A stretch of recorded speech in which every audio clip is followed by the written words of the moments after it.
तस्य सञ्जनयन् हर्षं कुरु वृद्धः पितामहः सिंहनादं विनद्योच्चैः शङ्खं दद्मौ प्रतापवान्।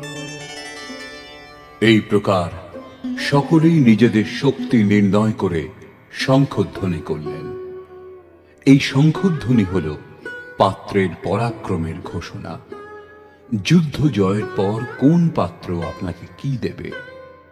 কৌরবগণের মধ্যে বৃদ্ধ প্রতাপবান ভীষ্ম দুর্যোধনের হৃদয়ে হর্ষ উৎপন্ন করে উচ্চৈঃস্বরে সিংহনাদের সমান ভয়প্রদ শঙ্খ বাজালেন। সিংহ প্রকৃতির ভয়াবহ দিকের প্রতীক। ঘোর জঙ্গলের নীরব স্থানে নির্জনে সিংহের গর্জন যদি কানে আসে, তাহলে দেহের লোম খাড়া হয়ে যাবে, ভয়ে হৃদয় কাঁপতে শুরু করবে। যদিও সিংহ থেকে আপনি বহু দূরে। ভয় প্রকৃতিজাত, পরমাত্মায় তার স্থান নেই, কারণ পরমাত্মা অভয় সত্তা। ভ্রমরূপ ভীষ্ম বিজয়ী হলে প্রকৃতির যে ভয়ারণ্যের মধ্যে আপনি আছেন, তার থেকেও ভয়ঙ্কর ভয়ের আবরণ আপনাকে ঢেকে ফেলবে। ভয়ের আরো একটি স্তর বৃদ্ধি পাবে, ভয়ের আবরণ আরো ঘন হয়ে উঠবে। এছাড়া ভ্রম আর কিছু দিতে পারে না। অতএব প্রকৃতি থেকে নিবৃত্তি গন্তব্যে যাওয়ার পথ। সংসারে প্রবৃত্তি প্রতারণা করে, ঘোর অন্ধকারময়। এর বেশি কোনো ঘোষণা কৌরবদের নেই।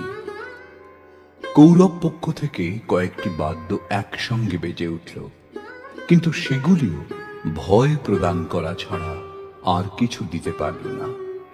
প্রত্যেক বিকার কিছু না কিছু ভয়ই প্রদান করে। সেজন্য তারাও ঘোষণা করলেন, ततः शङ्खाश्च भैर्यश्च पणवानकगोमुखाः सहसैवाभ्यहन्यन्त सशब्दस्तु मूलोऽभवत्। এরপর অনেক শঙ্খ, ভেরি, ঢোল এবং রণশৃঙ্গাদি রণবাদ্যযন্ত্র একসঙ্গে বেজে উঠল। সেগুলির শব্দ অত্যন্ত ভয়ঙ্কর পরিস্থিতির সৃষ্টি করল। ভয় সঞ্চার করার অতিরিক্ত কৌরবদের কোনো ঘোষণা নেই। বহির্মুখী বিজাতীয় প্রবৃত্তি সফল হলে মোহরূপ অন্ধকার আরো ঘন করে দেয়।